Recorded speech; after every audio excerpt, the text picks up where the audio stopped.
I've listened to Abandoned Luncheonette by Daryl Hall and John Oates for years. And I listened to it once yesterday. Welcome to Spin It.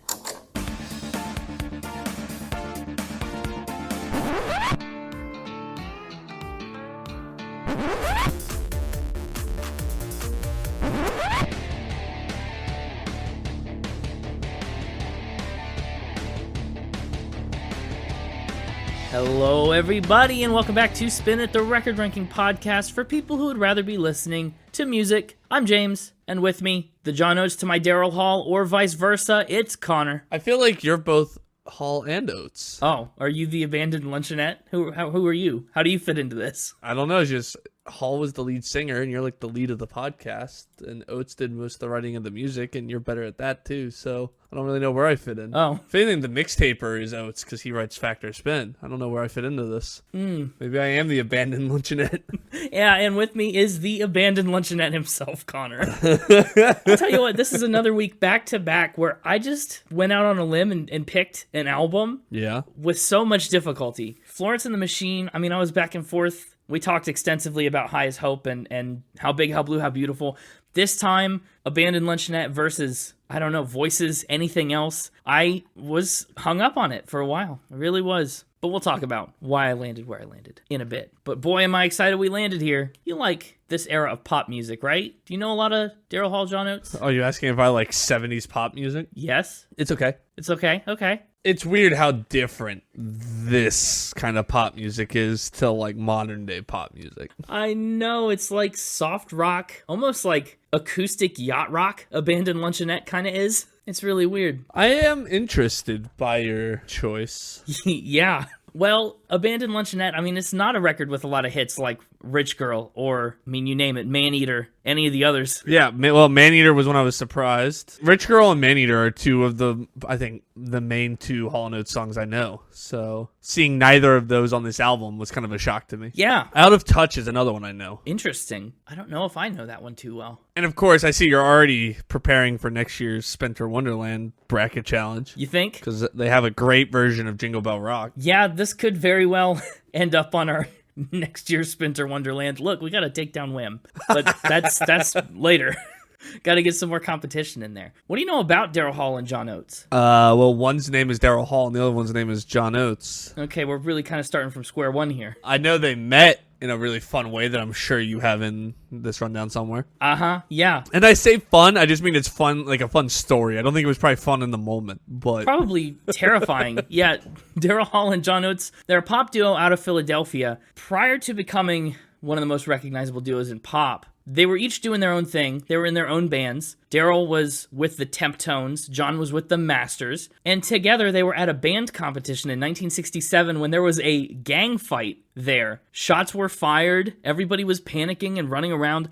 And, I mean, they're trying to run for their lives. Somehow, they end up on the same elevator, right? Meet each other and realize that they both like the same kind of music. Who's taking the elevator in a gang shooting? You go for the stairs, my guy. Yeah, how serendipitous, though, that they, met together. Maybe they were the only two on the elevator. Everyone else took the stairs. They're like, oh, look at you. Yeah, that's wild. And, they were both students at Temple University, is what they discovered. So they're like, heck yeah, let's be buddies. Let's even be roommates. How about that? Rubies! Yeah, roomies. Their shared mailbox as roommates actually was the very first thing to deem them Hall & Oates. But be ye not fooled, that is not how they are known. That's not what they go by.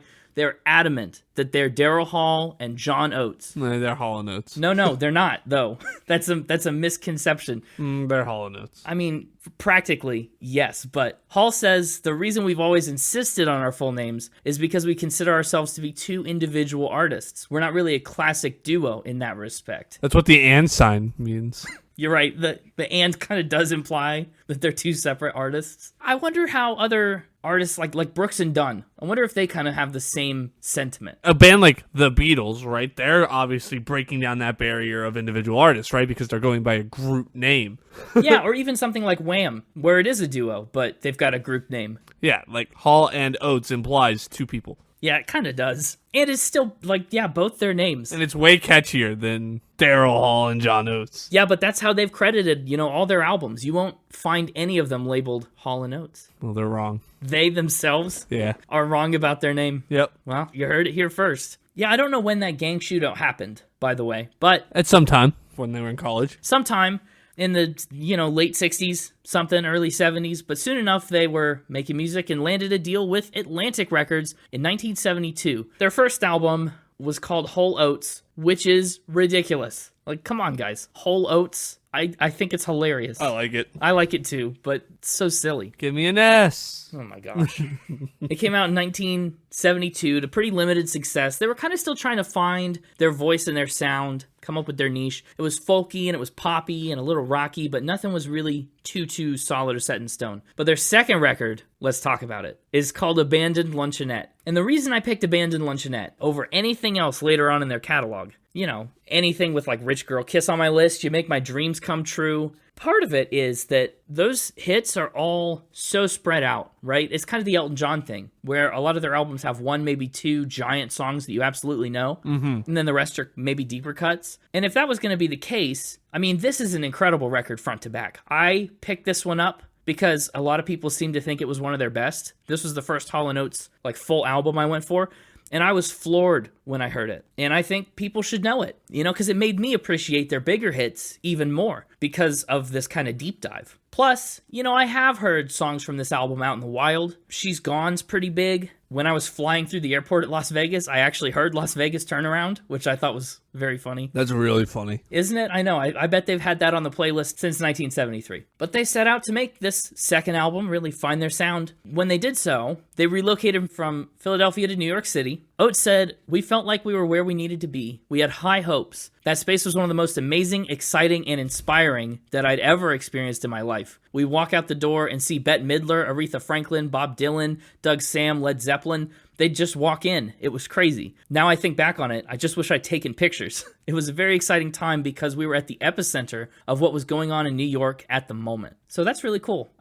What a space for them to be just up and coming in the music industry like they were. That's got to be big. They worked once again with R.F. Martin, who had produced Whole Oats the year before. And John Oates said, "Recording that album was where we learned how songs became records. Our producer, the legendary R.F. Martin, carefully crafted each song, every bit of nuance, bringing in the perfect players for the right moments, and it all worked together as one beautiful musical tapestry. In fact, they liked it so much, Daryl Hall calls the first side of this album magic. He says it's the magic side. How far does it go? Where's the cut? The first half of the album, it ends at I'm Just a Kid, Don't Make Me Feel Like a Man. So you get She's Gone and Las Vegas Turnaround and Had I Known You Better Then and When the Morning Comes. Okay. In reverse order. It's pretty awesome. Martin's influence actually would be very, very present, and the duo would draw from what he taught them when they started to produce their own albums over the next decade. So this is like a big stepping stone foundational piece for the rest of their career. It came out in 1973, and as of today, when this episode comes out, it's just a few months over 50 years old. It's that kind of soft pop with a bit of a folk rock edge. I think it's very, very listenable. I don't think you'll find too much here that's abrasive. Yeah, no, it was really listenable. It was easy listening. Yeah. Maybe the most easy listening we've done since Barry Manilow. Yeah, right. I know, and see, that's the other. I knew it would kind of appeal to some of your sensibilities in that regard, perhaps. Maybe. Well, like Whole Oats, Abandoned Luncheonette kind of underperformed out of the gate, but it did turn out to be the most successful of their 3 albums on Atlantic Records. It peaked at number 3 in the US, and the singles She's Gone and Las Vegas Turnaround both became minor hits. Like I said, the 2 that I've actually heard out in the wild. Today, though, the band is taken off. Everyone knows Daryl Hall and John Oates, and a lot of people have explored the back catalog to find this album and stuff. So it's been certified platinum today for more than 1 million units sold, but it took a while to get there. Also a fun fact, Abandoned Luncheonette is a really good blend of solo rights by each of them, but there are also 2 co-written tracks in there. So I think we kind of get a nice scope of their tastes and sensibilities. We get to see, since they bill themselves so adamantly as separate artists, we get to see John Oates' work and Daryl Hall's work, and then we get to see Hall and Oates' work. No, they don't exist. No, they don't exist. It's just both of their work at the same place. So that's Abandoned Luncheonette. The rest of their career, the hit years were coming, and I kind of tried to keep this as a brief overview because we could totally come back to one of their albums with a bigger hit centerpiece later on. Who knows? But after those first 3 records, they moved from Atlantic to RCA, and they put out a self-titled album that's colloquially known as the Silver Album, which has Sarah Smile on it, a song that Hall wrote for his partner, and I think that's the same Sarah that's the subject of Las Vegas Turnaround, which is cool. It's an in-universe protagonist, little Daryl Hall and John Oates canon. I'd love to fire that cannon. Yeah, I'm sure. That canon is on my list of the best things in life. Then came the album Bigger Than Both of Us, featuring Rich Girl, their first #1 single. After that was Voices with Kiss on My List, You Make My Dreams, How Does It Feel to Be Back, You've Lost That Loving Feeling. I've also scored Voices so far, by the way. It's on the ranking list. Then there's Private Eyes, They're Watching You, and I Can't Go For That, No Can Do. Just, odds are very high we'll come back to one of those records if we do revisit them, because that's like their golden age, right? That's the major Hall & Oates level stuff. But these hit singles and that unmistakable sound made them one of the biggest bands of the 80s. In fact, I was surprised to learn that the RIAA dubbed them the most successful rock duo in history in 1984. And it's still true to this day. I mean, a decade into their career, they were the most successful in history, and it's still true. How so? By album sales and certifications. And, Oh, okay. yeah. And there was some tension in the middle of this, like all groups have. Oh, no. Yeah, at one point, Daryl Hall sued John Oates after he missed a show, right? The usual stuff. Whoa. And at the time I took these notes, they were still going strong. Since the time I took these notes and when we recorded this episode, Daryl Hall, straight up filed a restraining order against John Oates. Whoa! When did that happen?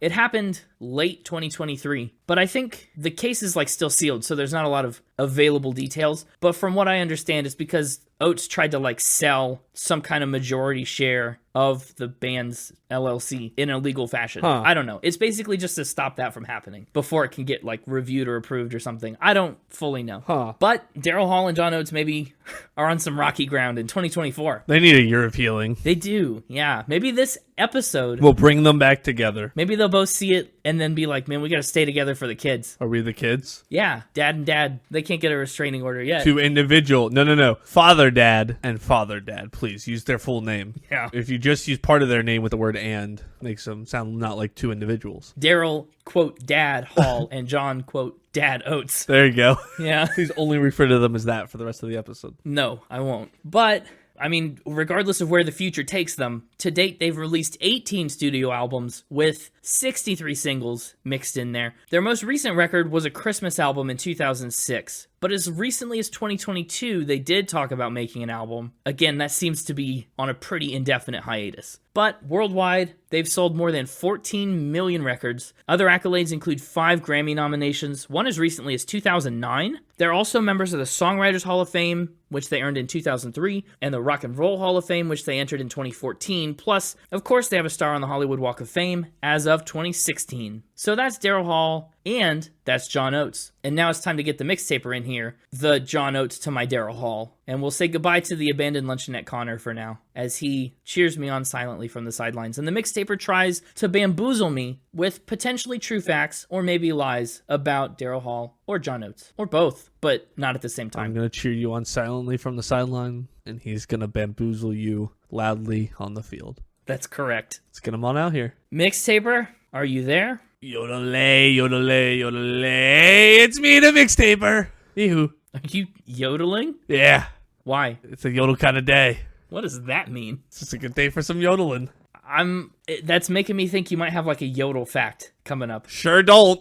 Sure. Oh, you really just yodeled to yodel? Yeah. Well, good. I'm glad to see you in such high spirits. Honestly, Connor said I was going to bamboozle you loudly. And I was like, what's loud? Yodeling. I'll do that. And you were confused by it, so I consider this a successful mission. Yeah, I was and am. Well, all right, I guess our work here's done. I'll see you next week. Yeah. Wait, well, we got to play Fact or Spin. Oh, hey, I'm back. I almost forgot. What do you got for me? No yodeling facts, but what else is on the menu? I mean, I could come up with something yodeling if you really wanted it, but I feel like that won't go well for me if I do that. No, probably not.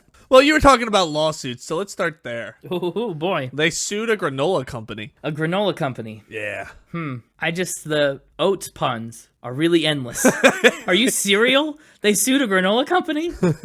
I can't even believe they would take a granola company in front of the bar. You finished? Probably. Probably not, but we'll see. I don't know. Once they're done suing granola companies, I mean, what's next? They're going to shred wheat? I regret coming back. Anyway, sure. What granola company did they sue? It is called Early Bird. Early Bird. I mean, that sounds like a granola company that gets the worm. That is one of the names of their granola. Oh, ew, the worm? Gets the worm. What? It's the name of the flavor. Oh, no, I don't want to eat gets the worm granola. Sorry, not a sponsor.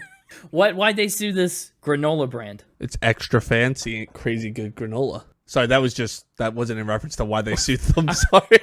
No, I was like, well, so what? That's not standing for a lawsuit. Sorry, that was just in reference to you being like, why's it called Get the Worm? It's because extra fancy granola that's crazy good. Salty and sweet with dried apples and a surprise. Hopefully the surprise isn't worms. It sounds like it's a worm. But it sure looks like it's like maybe got gummy worms in it. Oh, awful. Anyway. Yeah, why the lawsuit? Yeah, the lawsuit. Well, because they have other flavors. Okay. Like Kiss My Oats. Pretty funny. Okay.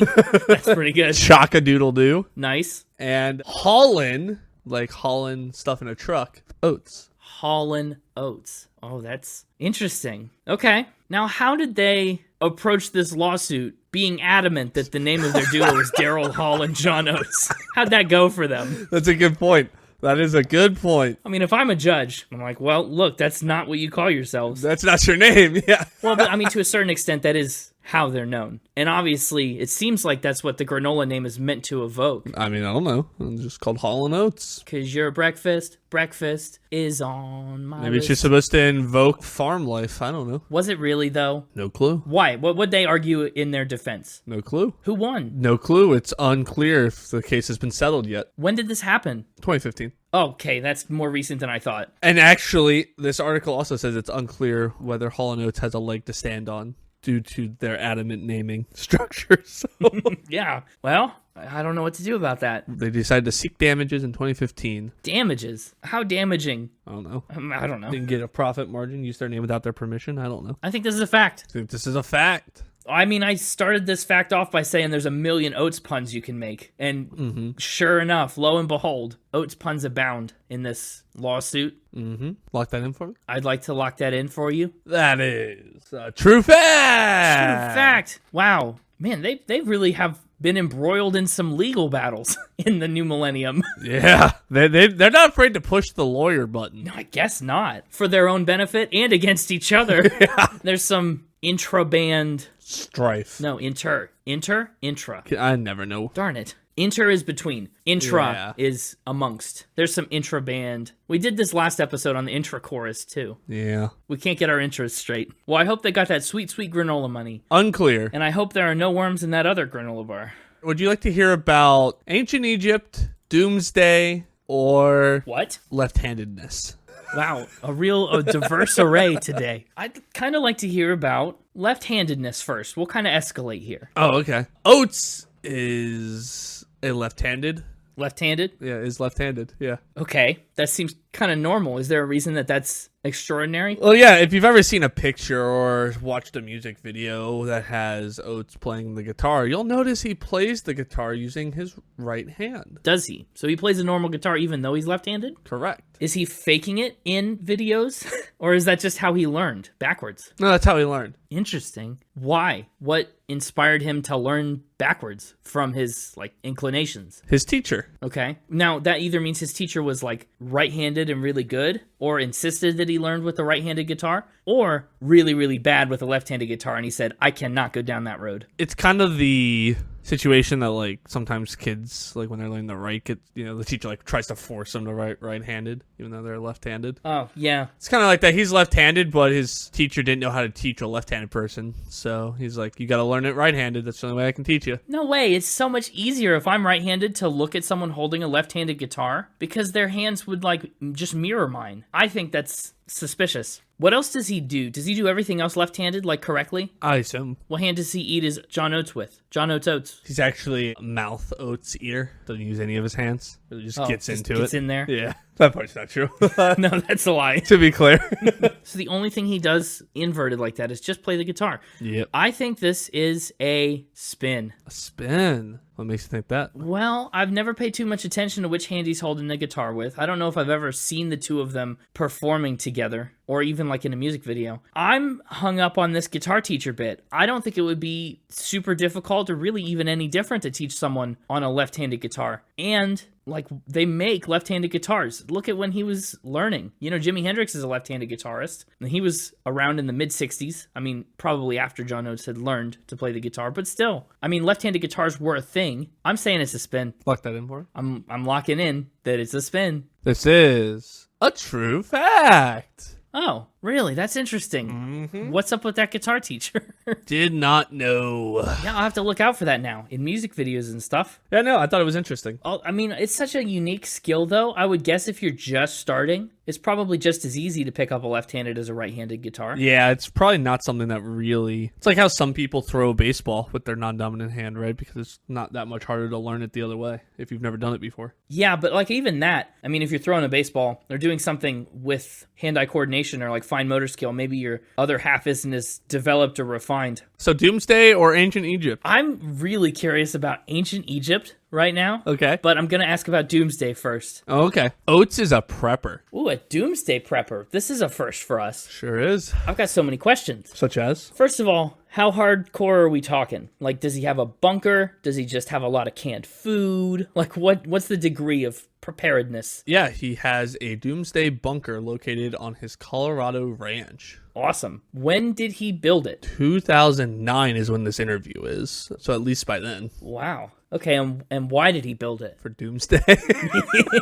Yeah, I just mean, like, what kind of Doomsday specifically is he anticipating? Is he like, nuclear, climate, like asteroid, zombies? Like, where's his head at? Probably not zombie, all right? Let's calm down here.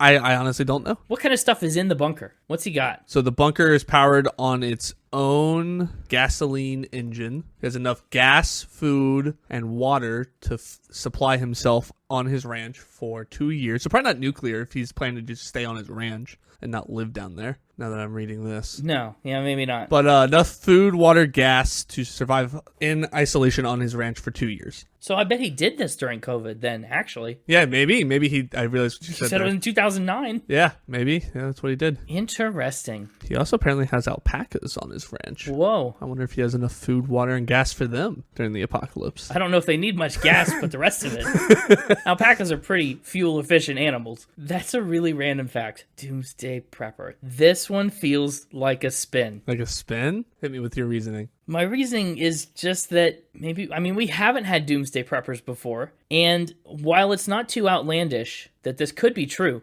I think maybe you went and found details about an actual doomsday prepper and just made that person into John Oates.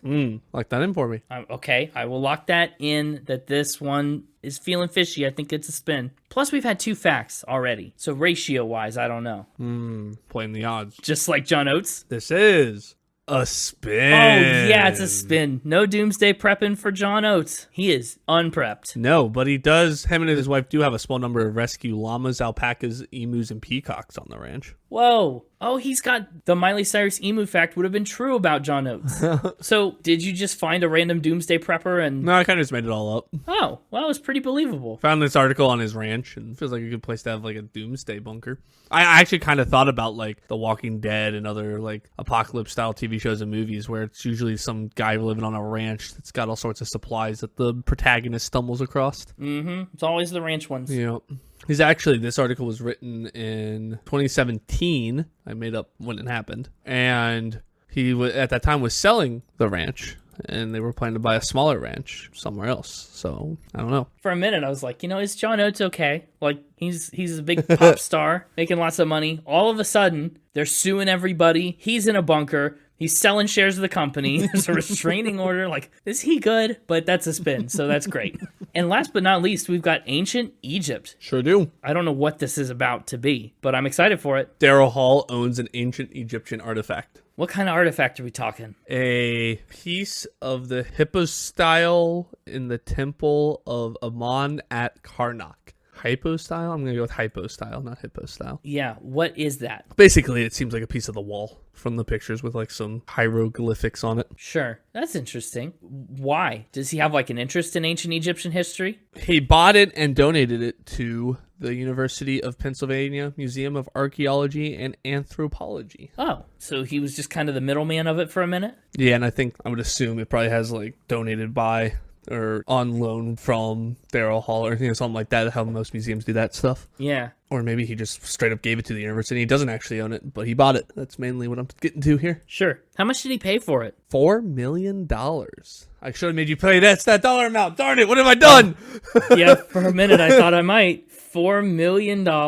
Wow. That's a ton of money. Yeah. How big is this artifact and how old? That's a great question. The temple itself, it was the principal religious center of the god Amun-Re in Thebes, which lasted from 1550 until 1070 BCE. That's pretty old. That's pretty old. And as for the size, Yeah, like it could be a huge chunk of wall or a small chunk of wall. I don't know. Look at it, it's a pretty big temple, so yeah, I don't know. Sure. What's it got on it? You said like hieroglyphics and pictures and... Yeah. Have they learned anything from it? The Philadelphia University people? No clue. I think this one is a spin. Ooh, you think I went fact, spin this week? Well, I mean, I picked the order, Oh, that's true. but I mean, yeah, practically, I think that's how we've gone. Any reason why? I think this because I'm pretty sure on the wildlife episode, just a few weeks ago, I mean, we talked about typing in emojis, didn't we? Or having an emoji keyboard that would be like hieroglyphics.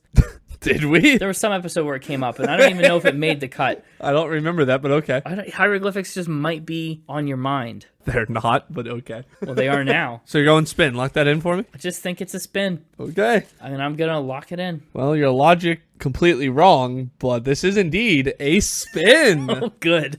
Well, yeah, I guess I should never count on you to have remembered much. That's not the first time that I've assumed you heard about or knew something that you didn't. Man, your logic on both those last two was nowhere near correct, but it got you the points, so... Well, the bunker one wasn't so far wrong. Well, it is one to tell you what I've done on these two spins. Oh, yeah? It's been a minute since we've had some fan-submitted spins. Yeah, it has been. And so I reached out to some fans and said, help me come up with spins that are like puns related to Hall & Oates' names. Okay. So the prepper one came about because... That's the other thing I thought. I was like, what if he's got oats, like, stashed away? That's exactly where it came from, because oats are one of the longest naturally preservable, like, foods or whatever, so they're great for... Yeah, see? So... I thought it, but I didn't say it in my explanation, but I absolutely was like, He'd probably store a lot of grain in there, but I felt like we had made enough jokes about him, and I wanted to be merciful. And then...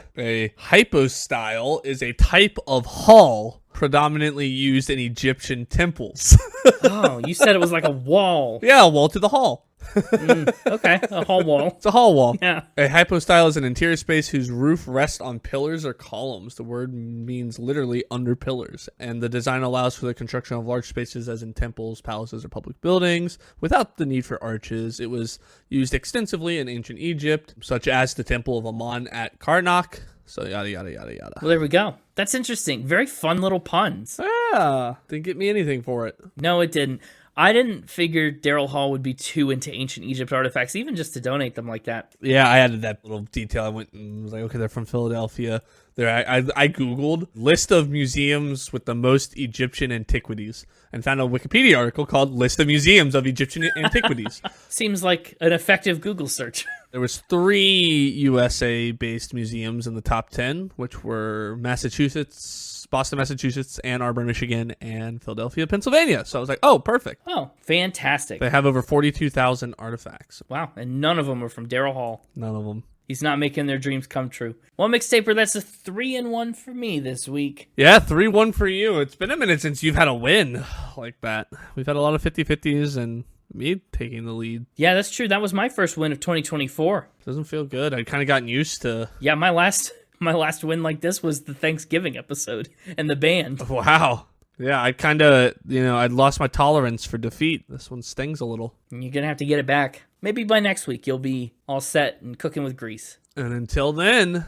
Yeah. So long, mixtaper. He came in yodeling and he left dejected. I crushed his spirits today. Welcome back, Connor. Yodelay, yodelay, yodelay. I'm back. See, now you're happy. Good, I've got you yodeling instead. Yeah, I was honestly a little worried about you there because if I had to guess right before you gave your answer what I thought you were going to pick, I would have been completely backwards. On what, the Egypt one or all of them? On pretty much all of them. Like, you were sounding pretty skeptical of the granola one, but called it true. You seemed pretty into the prepper one. Between you and me, I think I already knew about the granola one. Oh, wow. Yeah, I couldn't clue him in, and I wasn't sure if he changed some details. So I was trying to get the full story first. How did you know that? I don't know. It's another elevator names scenario. Yeah, just a random... It's Oates and Otis.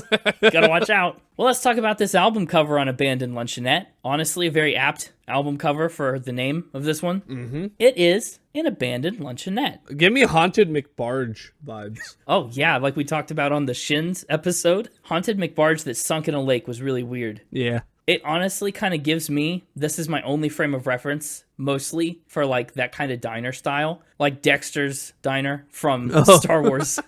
But that's a totally out of touch point of reference. Weird that that's where you go. I know. Well, so have you ever eaten in a luncheonette? No. A little like trailer diner? I haven't either, but I really think it would be fun. Not this one in particular. It's seen better days, but wow. It seems like a place where you'd either get the worst food or the best food you've ever had in your life. We haven't done a spin it on the road in a while. Maybe add a luncheonette to the list of possible locations. A luncheonette? Sure, why not? This picture on the cover is a picture of the Rosedale Diner in Daryl Hall's hometown of Pottstown, Pennsylvania. I guess when it shut down, they kind of just threw it in the woods like it is on this cover. Wild. Yeah, I know. Talk about pollution, right? I feel bad if I accidentally drop a receipt on the ground. I have to go grab it even if the wind's like trying to blow it away. I have to run after it. Yeah, well, that's good. And then these people are just leaving whole luncheonettes in the woods? Like, what? Just whole diners out and about. Yeah, you're right. That is a little egregious. Well, in 1983, they did decide, you know what, we better go take care of that. The owners and the city collaborated to just burn what was left of it. Oh!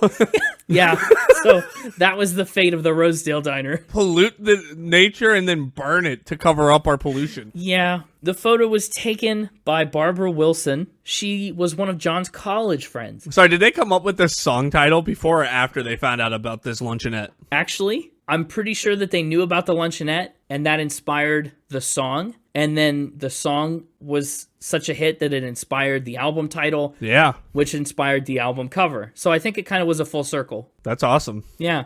How crazy would it have been if they wrote this song and then we're like, oh, we need a good album cover, and they found this. It was like, perfect. In his hometown? Yeah. Wow. That's like a real, the Beatles met next to an Eleanor Rigby gravestone kind of thing. Yeah. Didn't work like that. Initially, they just got permission to shoot the outside of the diner, but they decided, you know, we want to be thorough. We want a lot of pictures, and we want to make sure we have like a back cover and a gatefold for the album. They broke in to the abandoned luncheonette? They broke into the abandoned luncheonette and got into a fight with the owner because of it. They weren't supposed to be in there. Is it really breaking in if you've abandoned something like that? I mean, like if I throw out and abandon my couch in the middle of the woods and then somebody comes along and sits in it, I'm not going to be like, hey, get off my couch.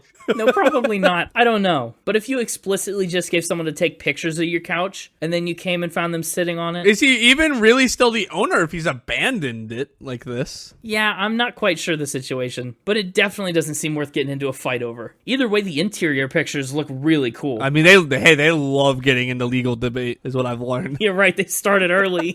This was the beginning of a long career in litigation. And actually, here's a fun fact. They took photos, but what you see on the cover isn't exactly a photo. Barbara Wilson stenciled and hand-colored the entire picture. Well, then why go get the photos at all? I think they took it in black and white and, you know, obviously be kind of a boring cover with black and white, so she just colored it all in. Why did they take it in black and white? Because it was 1973. I feel like colored photos existed by then. I mean, they did. I just don't know if they had that available or what. Either way, it's kind of cool that it's hand-colored. It is cool. It really fits in with the vibe of like what's above and below the photo. Oh my gosh, the rest of the cover, I mean, is, dare I say, a bit of an eyesore. Well, it looks like it's like the side of the luncheonette. Yeah, it definitely has luncheonette vibes, and the name and the title of the album are written in what's meant to be like neon lights lettering. The lettering's a bit rough on the stripe pattern. Yes, it is. The black and the red and the white stripes, and there's some weird shadows on there that I don't quite get, especially toward like the right-hand side of the background. I don't know why it gets all shadowy there, but it is what it is. I think, honestly, this album cover belies the album a little bit. I don't think it makes me feel the way the album makes me feel. It is just a picture of an overgrown, broken luncheonette.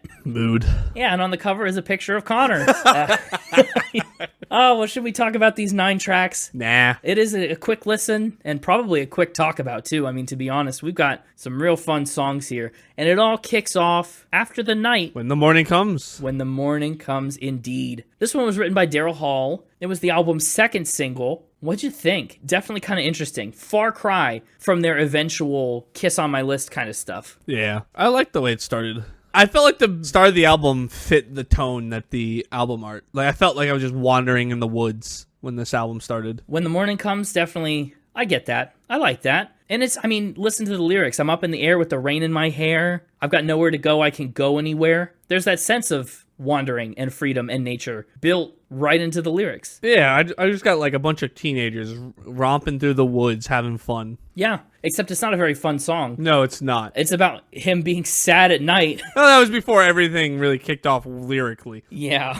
He's sad at night about, you know, this person that's left him and standing out in the cold and getting old, but he's going to be all right when the morning comes, which is a great message. Not uncommon in songs we've talked about. Yeah. What did you think of that bit after the kind of chorus where they just launch into that super high falsetto? I like the falsetto. I do too. I think it fits the song, honestly, pretty nicely. Yeah. And I got to remind you too, while we're here, this is the magic half of the album. Yep. This first part. So I love that. I tend to agree with the magic. That's why I was curious about where you said it would end. I would say the magic ends at a different spot. I would too. I'm curious to see if we had the same ending. Yeah, let's find out, I guess. But first, we must move onward through the guaranteed magic in Had I Known You Better Then. I mean, it's not guaranteed. What if I thought this is where the magic ended? Oh, well, that'd be a bummer. Yeah. It's not. It's not. Oh, good. Still magic. Abracadabra.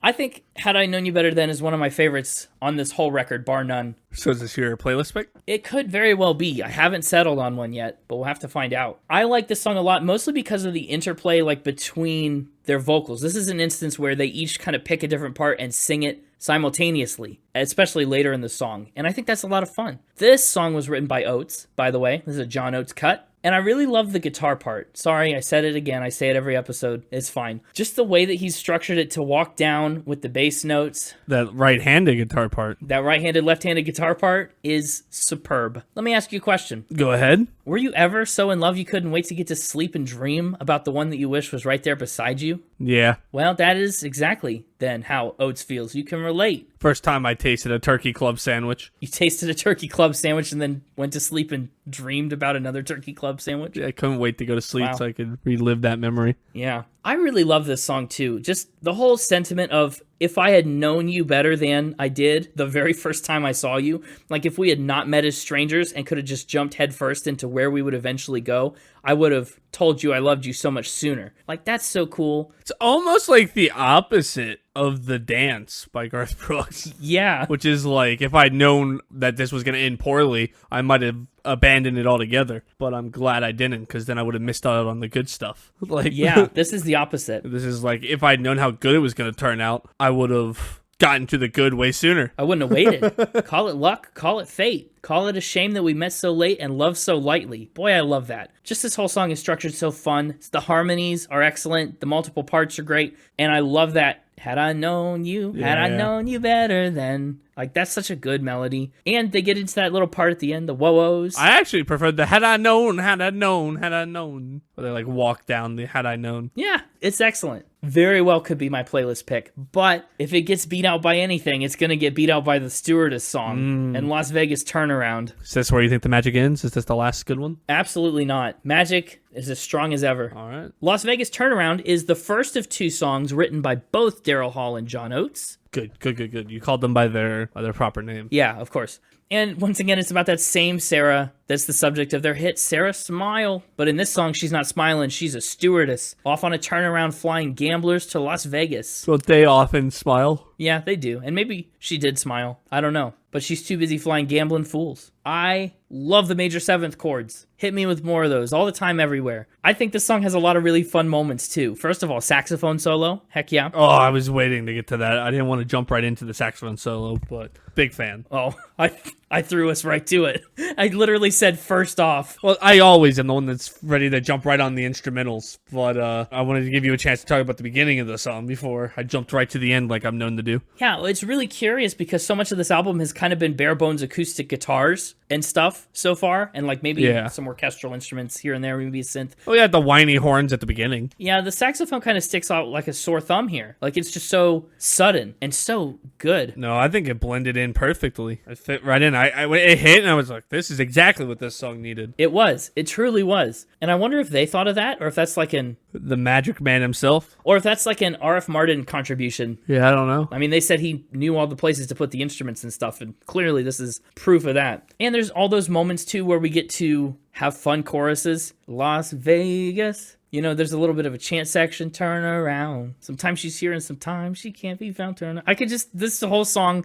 I love it. And it like was just a minor hit for them. I can't believe it. It's so cool. It's so well constructed and structured and put together. And it's just a flight attendant longing for a different life, a better life, where she doesn't have to fly gambling fools to Las Vegas. Certified poetry. She's here or halfway around the world. I could cry, and so I know I've got to pray for delays and for days till she's beside me. Pretty great. And if I don't pick either of those for the playlist, somehow, it'll be because if Had I Known You Better Then and Las Vegas Turnaround escape me, it'll be She's Gone, right? Yeah. Is it magic for you? It's magic for me. It's magic for me. Back to back, we get both the songs written by both of them. Interestingly enough, I mean, She's Gone, by the numbers, is without a doubt the biggest hit on this album. But the song actually had to get a re-release before it broke through. Really? The 1973 release was not successful, and they had to redo it. Interesting. Mm-hmm. And, interesting enough too, there was a little music video controversy with She's Gone. I read that they had a lot of music video controversy. They made a lot of really weird music videos. Yeah, it seems like that was the case.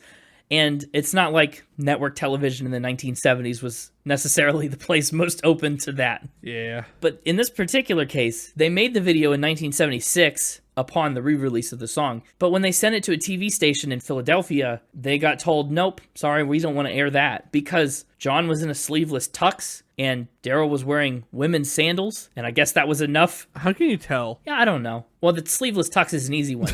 You'll be able to tell because it looks like a tux, but he's got bare arms. Oh. But the women's sandals bit, I haven't watched the music video. I don't know how pronounced it is. Maybe he steals them from a woman. Otherwise, I have no idea how you tell. But what if she was wearing man sandals? Oh, see? Yeah, I don't know. Either way. Don't be sexist, 1970s. Thankfully, they can't be anymore. It was weird times. But they did upload the video themselves in 2007, so you can go find it and watch it. Maybe we should, and figure out why the heck Philly didn't like it. I really love, in She's Gone, the flow of it. The way it starts so quiet and soft and anticipatory, and then we build and build and build, and then the chorus just like punches. By the time we get to the end, I mean, he's just yelling, "She's gone." It's one of the most sing-alongable songs on this album, and honestly, I can see why it's the most popular. Another spot where the saxophone comes in clutch, the like 3.5 minute mark. Yeah, another swell saxophone solo. And it's another instance where it's exactly what this song needs, I think. Yeah. Because we hit that big saxophone moment and then back it back down to almost beginning of the song levels to build back up to another exploding chorus. Yep. One thing I love on this track that they do a lot is they double track kind of the vocal, where one sings the lower octave and one takes the higher falsetto octave. Yeah. I think that works really, really well together. It really works well with their voices. This almost has like a gospel-y style to it on the She's Gone. To me, it just sounds like a gospel choir singing together. Like that kind of layered effect. Yeah, certainly a lot of voices in there. And a key change, too. Yep. We got some rare instances of key changes in popular music, and this is one of them. Love it. I mean, it goes through a couple steps there late in the song. Yeah. Oh. Man, it's a blast. And then we get to the end of side one with I'm Just a Kid Don't Make Me Feel Like a Man, written by John Oates once again. Still magic for you? Still magic for me, lesser so, I think. I'm Just a Kid, Don't Make Me Feel Like a Man. This is where we part ways. The magic has ended for me. Well, I would agree with that, except I think Abandoned Luncheonette also brings magic. And so I'm hesitant to say that it full stops here. Well, I think the magic, because the argument was that this was the magic half. I think the magic has ended, but it can come back. Okay, sure. Yeah, there's a track I would switch with I'm Just a Kid if you were trying to make the first half completely magic. Okay, I guess we'll figure out what that is. But I'm Just a Kid, Don't Make Me Feel Like a Man is up first. I also thought it was interesting that Hall is the one that called this first half magic when he had one solo cut. And then, I mean, we had 2 by Oates, right? And then 2 by both of them. Oates was the main songwriter from what I've understood. Yeah, well, but I mean, to look at the back half, spoiler alert, Abandoned Luncheonette's written by Hall. Lady Rain's written by both. I guess there are 3 written by both. Oops. Oh, well, I've been wrong this whole time. Laughing Boy was written by Hall. And Every Time I Look at You was written by Hall. So 3 out of 4 on the back half he wrote. And yet he's like that first half, though. Listen to that, which is cool. Maybe it's that distance from the work. I'm going to get a restraining order against the guy who wrote that magic half someday. Someday I'll get him back for this. Yeah, his half is better than mine, and I'm forever jealous. I don't think that's really how it works. I don't think that's the dynamic of Daryl Hall and John Oates, but still. I like the concept of this song. Yeah? I like the lyrics. Like, I'm just a kid, don't make me feel like a man. That's a good concept for a song. Lyrically, it's a pretty light song. Like, there's just not a lot of lyrics in it. I don't like the staccato-y vocals that he does. And this on the is the kind of how he hits the lyrics. Yeah. I prefer their more mellowed out stuff. It's true. What I don't like about this song is the verses. Yeah. I think the chorus, will you survive, learn to drive, that's great. Yeah, the chorus is good. And it's that harmony again that really sells it for me. Yep, and the instruments in the chorus come together really well, but they're kind of lacking on the verses. Yeah, but I do love that kind of double step at the end. Like, darn you, talk to me. Like, that is really cool, where they just kind of lean into it a little heavier and give it a little bit more of an edge. Sure. But for the most part, the song is very, like, rounded out. No sharp corners on this one. Maybe one corner didn't quite get filed down as much as the other 3, but I'm going to call it sharp. One dull corner remaining. I'm Just a Kid, Don't Make Me Feel Like a Man. I suspected you'd lose the magic at that part, and I think that's reasonable. But still, once again, very listenable song. And that's side 1. Side 2 of the record features a lot of input from guitarist Chris Bond, who was really, really big into the Beatles and that kind of style. Yeah, okay, so I was literally just about to say that I predicted Abandoned Luncheonette would be your favorite song because it sounds the most like a Beatles song. Really? That's interesting and accurate, I think. Well, I mean, this Chris Bond, he loved the Beatles, didn't exactly click with the rest of the duo's ideas and ambitions. Hall said, side 2, if I could change anything, I would just get rid of all that crap and let the songs be the songs. So he wasn't too into the Beatle-y thing either, which is another maybe a factor in why this side was less magical for him. Abandoned Luncheonette is one of my favorite songs on the album. I don't know if I'd go as far to say it is my favorite, but it is so interesting because this one, what a world-building song, right? It obviously is strong enough to be a title track. It tells the story through time, like across time. They go to this abandoned luncheonette and reminisce. Suddenly, we flash back to when the diner was a baby and he's washing dishes in the back and they meet and they kind of fall in love.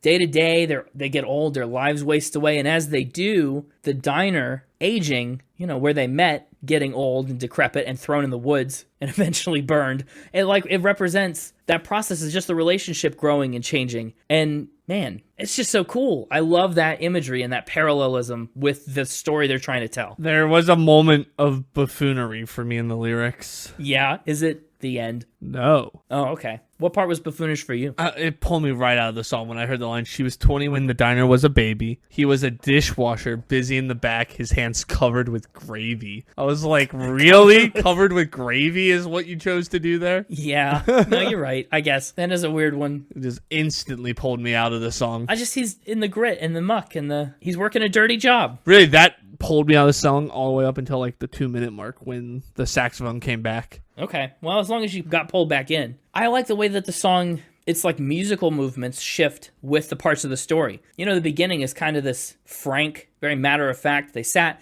in an abandoned luncheonette, like very staccato, like you said, and upbeat. And then we kind of get a little more of that saxophone horn style stuff when the diner was a baby, as we are back in time. Gets a little more color and vibrancy to it. And then as we move forward, as time moves on day to day and day to day, the entire texture of the song shifts along with it. Month to month, year to year, they all run together as we move through that section of the song. And the last part of the song and the end part of the song kind of run together too. Certainly, I like it a lot. It's in my top 3, I think. 4, top 4, 5, top 9. It's somewhere in there. But does it bring the magic back for you at all? No. This is not the one I would consider magic. Wow. I mean, it's a good song. I just wouldn't consider it magic. Sure. Fair enough. Was it Lady Rain? I really enjoyed Lady Rain. Lady Rain. I think this is what I would have put as track 5 instead of I'm Just a Kid. I think it's got such a unique style to it. It's like almost Hall & Oates does rock. Which is what they do a lot.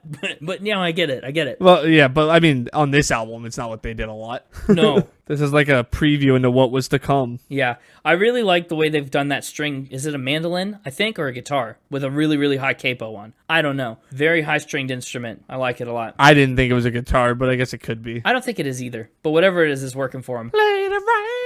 And it's personifying nature once again. Heck yeah. We've had nature imagery before, way back on When the Morning Comes. And love some good personification. Right? I know. And he's just asking the rain, am I going to be going down in pain? Just lay your head down on my shoulder. Tell me more, rain. It's a very cloudy kind of song. Well, dare I say, I think it's an overlookable song that shouldn't be. That makes sense?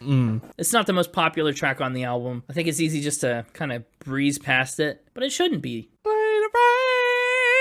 What do you think about the end? Sorry. Is it a little repetitive? It is one of the longer songs on this album. It is one of the longer songs, and it's one of the more repetitive songs. It's just so catchy. I liked the beat to this one a lot. Yeah. And they broke it up with like some good instrumentals somewhere in there midway through, and the ending maybe went on one or two too many times, but I forgive it. That's a sacrifice I'm willing to let it make. Yeah.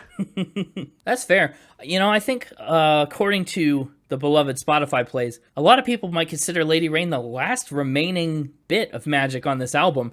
We kind of got a steep drop-off for the last 2 tracks after that. Yeah. Hey, it may be a laughing boy, but the fans weren't laughing. No, I guess not. What did you think about Laughing Boy? I thought, so this is also why I felt like I'm Just a Kid swapping with Lady Rain would be good, because then you go from I'm Just a Kid, Don't Make Me Feel Like a Man to Laughing Boy, which I feel like those 2 songs would be a good pair. Yeah, maybe. I think Laughing Boy is probably track 9 of 9 for me. I would say it's not too much of a stretch to call this my least favorite. And it's kind of just broken into like 2 clumps of verse. It's so interesting. And here's the other thing that's weird about Laughing Boy. Piano ballad. Mm-hmm. It kind of feels outside of the flow of this album. That's why it's 9 of 9 for you. No guitar. Well, maybe. Didn't think about it that way. Certainly maybe. I'd actually probably call it 8 of 9. 8 of 9. Wow. Yeah, and we'll talk about why when we get to the next track. Is the next track the one that's below it? Yeah. Wow. Oh, that's so backwards. Well, Laughing Boy, I like the concept of it. He's talking to this boy that seems to be happy on the outside, but he knows his laugh's a lie. What's 8 out of 9 for you then? 8 out of 9 for me.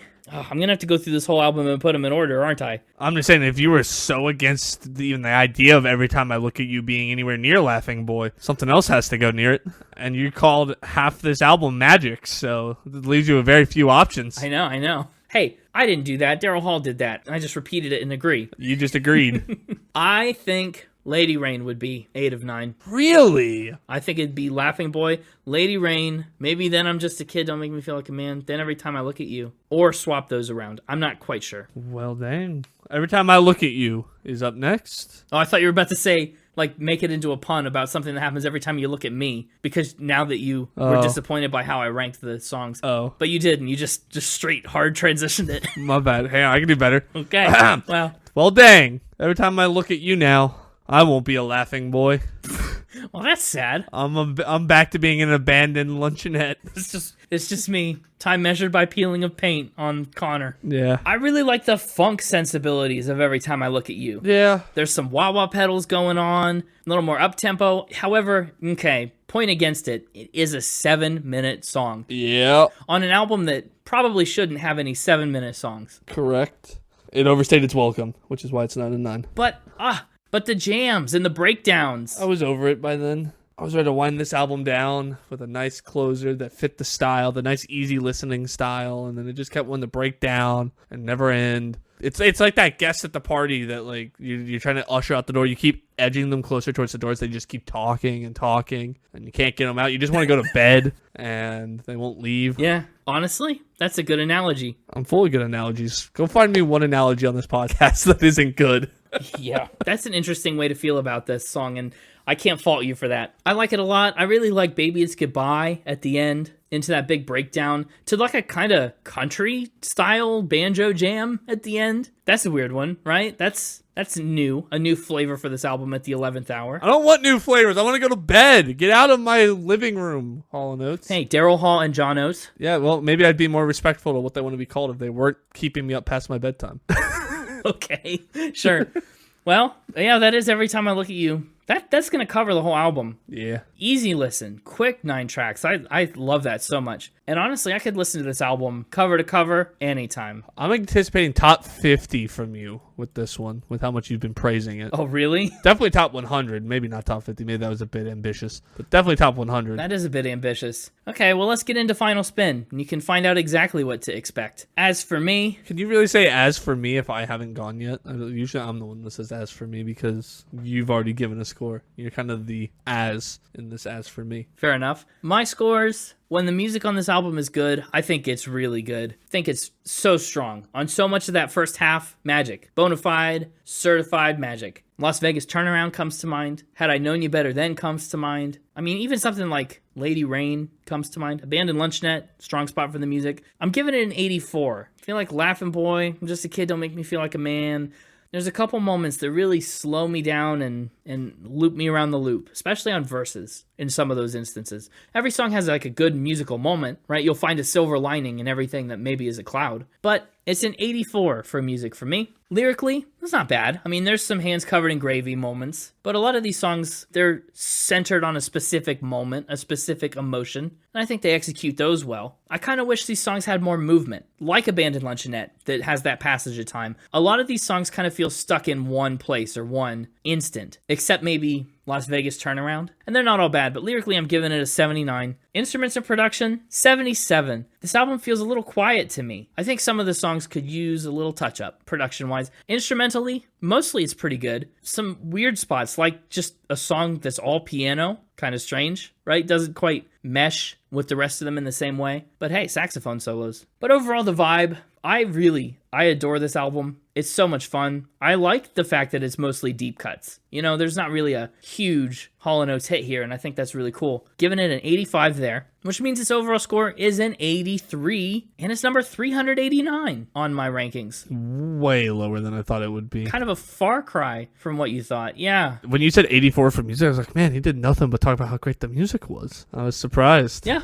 No, it's true. I think that's an instance of me separating maybe how much I like the album from like where I think it should be scored. Okay. In the grand scheme of things. I don't know. What about you? As for me, Okay, you could say it. Yeah. I actually enjoyed this album maybe more than I thought I would. That's kind of what I was hoping. Considering I didn't recognize any of the songs going into it, really. Again, I was surprised that none of the Hall & Oates songs I knew were on it, and it doesn't necessarily sound a lot like the songs I didn't know. Like I said, this was kind of earlier in their career. Album 2 out of 18. But I quite enjoyed it. Do I get all my picks? I don't think I do, right? Do I? No, you picked too much from Florence. I thought I picked too much from Florence. But who can blame you? Yeah. That was your ship to wreck. So my top 3 in album order: When the Morning Comes, Oh, interesting. Las Vegas Turnaround. Oh, heck yeah. Wow, had I known you better then, it's not making the cut. If I had known it better back when we did Florence and the Machine, maybe it would have. Maybe it might have. Who knew? She's Gone. Got to learn how to face that. And Lady Rain. You're 8 of 9. Wow. Yeah, that's weird. Interesting picks. 2 of those wouldn't be in my tops. Actually, I mean, as for, like, I was thinking about a playlist pick, because this is one I wasn't just going to wing, right? I wanted to be sure as I could be, that I, like, had a good pick. I narrowed it down to, like, 4. And I was like, I'd be okay with these on the playlist. So it's kind of like my top 3 a little bit. But mine includes Had I Known You Better Then, Las Vegas Turnaround, She's Gone, and Abandoned Luncheonette. I think I'm going to pick Lady Rain for the playlist. Really? I really enjoyed it. Probably because it was the closest to what I was expecting, having heard some of their other stuff. Was it really? I don't know. I feel like it's not close to what I expect from them much at all. I don't know. I like their rockier stuff. Okay. Is it going to be one that you're taking absolutely and using that veto override, perhaps? Are you going to veto it? I don't know. You have to have good reason to veto my pick. You don't just get to veto it because you don't like it. I know. I know. It was my 8 of 9. It's low. But not that it's a bad song. But that makes my pick super stupid hard. What are you going to pick? And maybe I can be negotiated. I mean, if I only get one, it has to be Las Vegas Turnaround. And what do you want your other one to be? I'm in an interesting spot here. I think if Las Vegas Turnaround makes the playlist, I would want She's Gone there. But fine. I also... Oh, cool. She's Gone's the other one I want. I like Lady Rain and She's Gone best as my top 2. But since Las Vegas Turnaround was also in my top 3, I'll switch to those 2. Okay. Well, cool. Thanks. Especially because I snuck a honorable mention in there and you didn't notice. No, I did notice. I just chose not to say anything. I figured... I thought I could sneak it past you, darn it. I was counting on my fingers, and I just let you go to 4. But I also just was really impressed with your joke about had I known you better when we listened to Florence and the Machine. I was like, that was good. Yeah. And my score... But what's the big deal? What's that score? Want to know if Hall & Oates is a winner? If we maintain the skid breaking tendency? What's it got to get to be a skid breaker? I don't know. High 7+? High 7+. Well, then definitely a skid breaker. Good. This one's gonna get 8 legal battles out of 10. 8. Solid. Actually, not a surprise to me, I think. That's about where I would have expected, maybe. Do you think another Hall & Oates album could have done better, based on what you know? Maybe. Maybe not. Who knows? So you got a lot of 8s at this point. Where in your 8s do you think this ends up? I believe 8 is your second most popular ranking. You pick a lot of good stuff. You don't give me as much bad stuff. I try not to. I'd love to have more 2s and 3s on the list, but you refuse to pick them. Well, we'll see. This one's gonna go right below Yes. Right below Yes. That's a pretty low 8, but okay. Yeah. Well, you only wanted a high 7 or better, so. I know. That's interesting. I think this compares very kind of nicely to Yes in a lot of ways. I think the reason it's there is, again, you talked about how your score was lower because you were separating how much you liked it from what it deserved ranking was. Sure. And I kind of did the opposite. If I was basing it off of how much I'm going to re-listen to it, it'd be way lower. But I am recognizing that off of my one listen, I quite enjoyed it and feel bad giving it too low of a score just because I won't be returning as much because it's not my go-to genre. So... Yeah, even though it's Barry Manilow-esque? For it to get better than like a mid-8, it has to be something I'm going to be... There has to be some songs I'm going to be putting on my playlist and coming back to. Okay. Bottom of my 8s, tops of my 7s are where I kind of tend to put ones that like I enjoyed off of my listens and can recognize that they're a good album, but don't necessarily want to return to.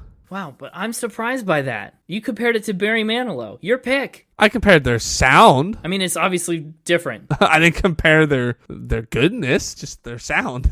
Sure. They could be a bad Barry Manilow. I mean. Yeah, but to call it not your like style or your genre, I don't know how that tracks. Barry Manilow's a little more on the pop. This is a little more. It's just a little more on the rock. Yeah. It'd be like if we'd only done Drive by Alan Jackson was like the only country song we'd done, and then you brought me another country artist. I went, the closest we've done on this podcast is Alan Jackson. But then like I give it a 2 because it's a bad country album. Like I was just comparing it to what we've done on the podcast though. Sure. But yeah. Certainly not complaining about an 8 after the kind of stretch we've been on lately, so. 8 legal battles. Approximately, they've probably been in at least that many. I mean, we talked about, we've got Granola, right? That's 1. 2 with each other, so that's 3. 2, at least 2 with each other. I'm sure there's more. And the one with the Luncheonette guy. Yep, That's 4. It's halfway there already. And there's 2 of them. One with Daryl Hall and one with John Oates. So double it. That's 8. There you go. We did it. I don't think that math quite checks out. Anyway, there you go. That's an episode. If you want more episodes, you can listen wherever you get your podcasts, including right here, right now. You can also find us on our Instagram at SpinItPodOfficial, our X at SpinItPod. But the best place to find us is our website, www.spinitpod.com. SpinItPod.com. I really feel like 2024 is the year we should drop the www. Absolutely not. They know. It's implied. Never. Mainly because I can say it correctly and you can't. I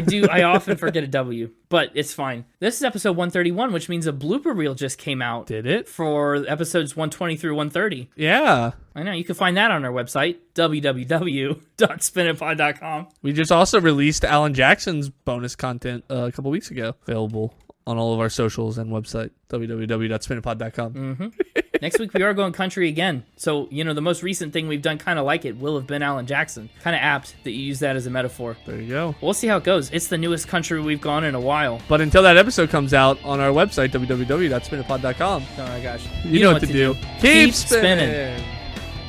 What do you think is the most egregious thing people have just discarded in the woods? I mean, a luncheonette is pretty bad. That's huge and hard to do. I mean, fire. Fire? What? I'm just thinking of, was it Johnny Cash who almost extincted a bird because he caused a fire in a forest? Oh, yeah, because he left his RV there and it caught it on fire. Yeah. You're right, the condor.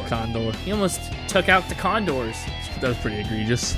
Dead bodies are pretty egregious. Although dead bodies aren't egregious to nature because they just decompose. But it's a pretty bad thing to leave in the forest. Yeah, true. It's also a lot smaller than a luncheonette, though. Oh, it has to be... Yeah, that's true. Well, it's just I'm thinking, like, if you're walking through the woods, what is the most surprising thing to find that someone has discarded? Ancient civilization. They just left the whole city. Yeah, that would be big. Like Atlantis out in the Philadelphia woods. So irresponsible of them. Why not? Maybe a doomsday bunker. Oh. With a hall full of oats. www.spinitpod.com.